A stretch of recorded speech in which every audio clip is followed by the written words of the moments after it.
The Damned, Chapter 1. I'm over 40, Francis, and rather set in my ways, I said good-naturedly, ready to yield if she insisted that our going together on the visit involved her happiness.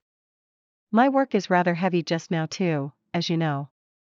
The question is, could I work there, with a lot of unassorted people in the house? Mabel doesn't mention any other people, Bill, was my sister's rejoinder.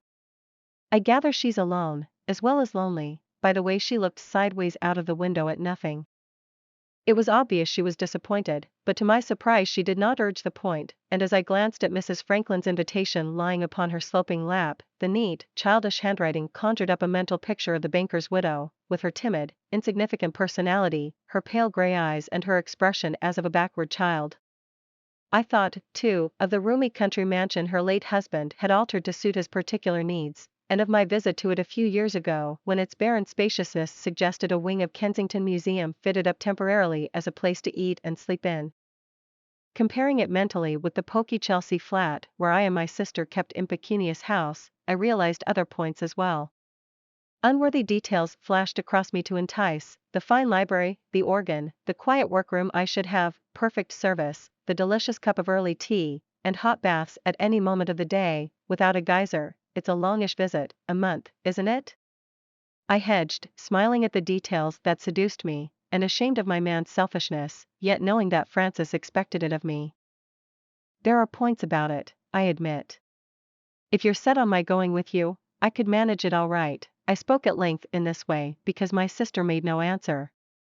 I saw her tired eyes gazing into the dreariness of Oakley Street and felt a pang strike through me. After a pause, in which again she said no word, I added, so, when you write the letter, you might hint, perhaps, that I usually work all the morning, and, am not a very lively visitor. Then she'll understand, you see. And I half rose to return to my diminutive study, where I was slaving, just then, at an absorbing article on comparative aesthetic values in the blind and deaf, but Frances did not move. She kept her gray eyes upon Oakley Street ere the evening mist from the river drew mournful perspectives into view. It was late October. We heard the omnibuses thundering across the bridge. The monotony of that broad, characterless street seemed more than usually depressing. Even in June sunshine, it was dead, but with autumn its melancholy soaked into every house between King's Road and the Embankment. It washed thought into the past, instead of inviting it hopefully toward the future. For me, its easy width was an avenue through which nameless slums across the river sent creeping messages of depression, and I always regarded it as winter's main entrance into London. Fog, slush, gloom trooped down it every November, waving their forbidding banners till March came to rout them. Its one claim upon my love was that the south wind swept sometimes unobstructed up it, soft with suggestions of the sea. These lugubrious thoughts I naturally kept to myself, though I never ceased to regret the little flat whose cheapness had seduced us. Now, as I watched my sister's impassive face, I realized that perhaps she, too, felt as I felt, yet, a brave woman, without betraying it. And, look here, Fanny, I said, putting a hand upon her shoulder as I crossed the room, it would be the very thing for you. You're worn out with catering and housekeeping. Mabel is your oldest friend, besides, and you've hardly seen her since he died. She's been abroad for a year, Bill, and only just came back, my sister interposed. She came back rather unexpectedly, though I never thought she would go there to live. She stopped abruptly. Clearly, she was only. Now that she is alone again, I stopped short. Our eyes now made pretense impossible, for the truth had slipped out inevitably, stupidly, although unexpressed in definite language. We laughed, turning our faces a moment to look at other things in the room. Frances picked up a book and examined its cover as though she had made an important discovery, while I took my case out and lit a cigarette I did not want to smoke. We left the matter there. I went out of the room before further explanation could cause tension. Disagreements grow into discord from such tiny things, wrong adjectives, or a chance inflection of the voice. Frances had a right to her views of life as much as I had. At least, I reflected comfortably, we had separated upon an agreement this time, recognized mutually, though not actually stated, and this point of meeting was, oddly enough, our way of regarding someone who was dead, for we had both disliked the husband with a great dislike, and during his 3 years married life had only been to the house once, for a weekend visit. Arriving late on Saturday, we had left after an early breakfast on Monday morning. Ascribing my sister's dislike to a natural jealousy at losing her old friend, I said merely that he displeased me. Yet we both knew that the real emotion lay much deeper. Francis, loyal, honorable creature, had kept silence, and beyond saying that house and grounds, he altered one and laid out the other, distressed her as an expression of his personality somehow, distressed, was the word she used. No further explanation had passed her lips. Our dislike of his personality was easily accounted for, up to a point, since both of us shared the artist's point of view that a creed, cut to measure and carefully dried, was an ugly thing, and that a dogma to which believers must subscribe or perish everlastingly was a barbarism resting upon cruelty. But while my own dislike was purely due to an abstract worship of beauty, my sister's had another twist in it. For with her new tendencies, she believed that all religions were an aspect of truth and that no one, even the lowest wretch, could escape heaven in the long run. Samuel Franklin, the rich banker, was a man universally respected and admired, and the marriage, though Mabel was 15 years his junior, won general applause. His bride was an heiress in her own right, breweries, and the story of her conversion at a revivalist meeting where Samuel Franklin had spoken fervidly of heaven and terrifyingly of sin, hell and damnation, even contained a touch of genuine romance.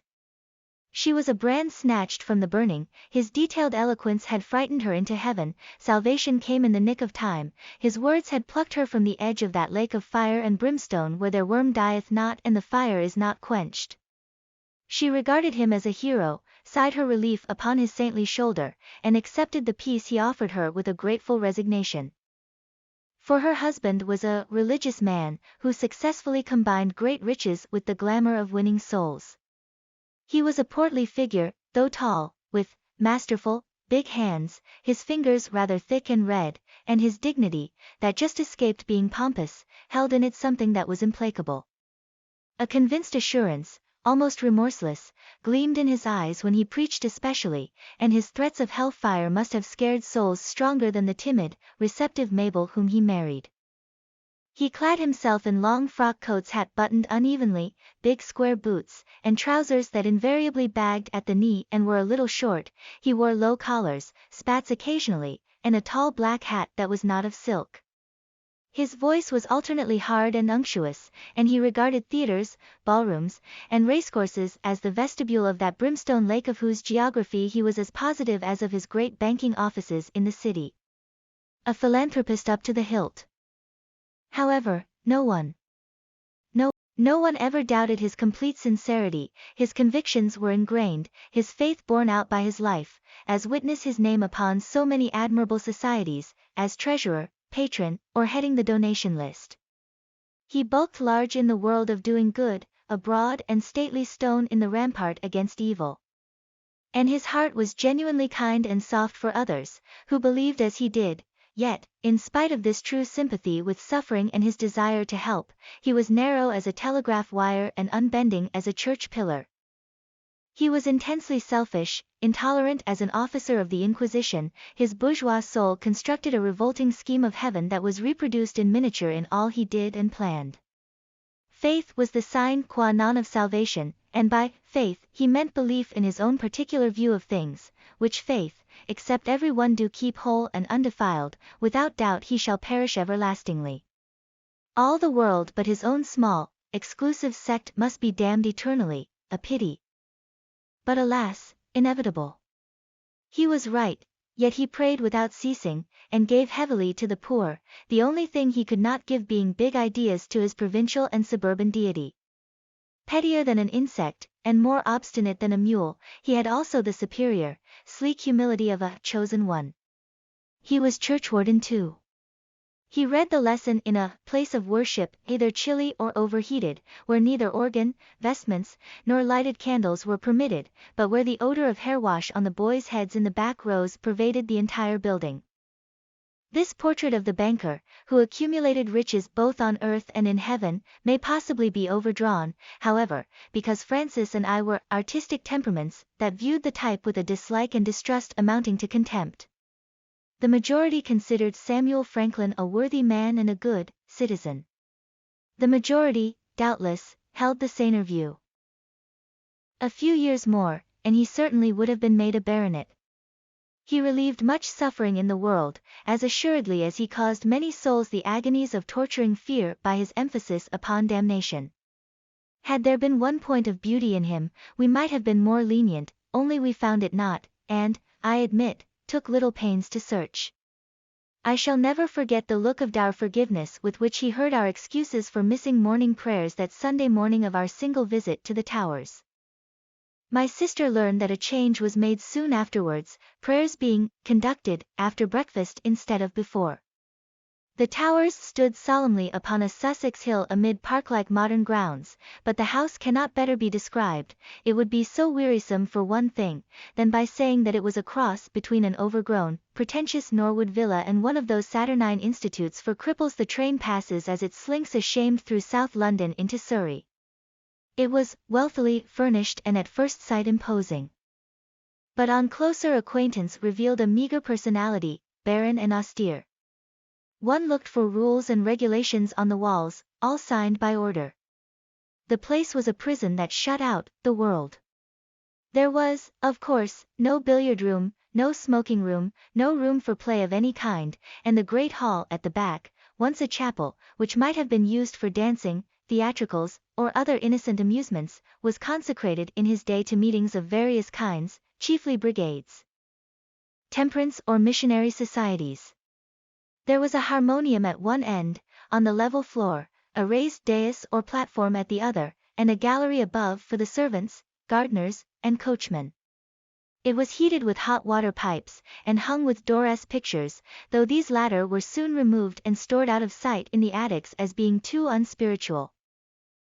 In polished, shiny wood, it was a representation in miniature of that poky exclusive heaven he took about with him, externalizing it in all he did and planned, even in the grounds about the house. Changes in the Towers, Francis told me, had been made during Mabel's year of widowhood abroad, an organ put into the big hall, the library made livable and recatalogued, when it was permissible to suppose she had found her soul again and returned to her normal, healthy views of life, which included enjoyment and play, literature, music and the arts, without, however, a touch of that trivial thoughtlessness usually termed worldliness. Mrs. Franklin, as I remembered her, was a quiet little woman, shallow, perhaps, and easily influenced, but sincere as a dog and thorough in her faithful friendship. Her tastes at heart were Catholic, and that heart was simple and unimaginative. That she took up with the various movements of the day was sign merely that she was searching in her limited way for a belief that should bring her peace.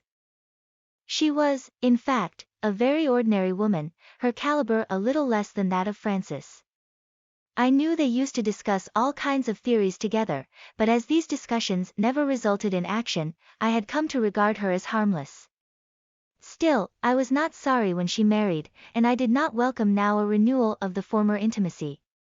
The philanthropist she had given no children, or she would have made a good and sensible mother. No doubt she would marry again. Mabel mentions that she's been alone at the Towers since the end of August. Francis told me at tea time, and I'm sure she feels out of it and lonely. It would be a kindness to go. Besides, I always liked her. I agreed. I had recovered from my attack of selfishness. I expressed my pleasure. You've written to accept, I said, half statement and half question. Francis nodded. I thanked for you, she added quietly, explaining that you were not free at the moment. You were not free at the moment, but that later, if not inconvenient, you might come down for a bit and join me. I stared. Francis sometimes had this independent way of deciding things. I was convicted, and punished into the bargain. Of course there followed argument and explanation, as between brother and sister who were affectionate, but the recording of our talk could be of little interest. It was arranged thus, Francis and I both satisfied. 2 days later she departed for the Towers. leaving me alone in the flat with everything planned for my comfort and good behavior. She was rather a tyrant in her quiet way, and her last words as I saw her off from Charing Cross rang in my head for a long time after she was gone: "I'll write and let you know, Bill. Eat properly, mind, and let me know if anything goes wrong." She waved her small gloved hand, nodded her head till the feather brushed the window, and was gone. End of chapter 1. Please subscribe for the next chapters.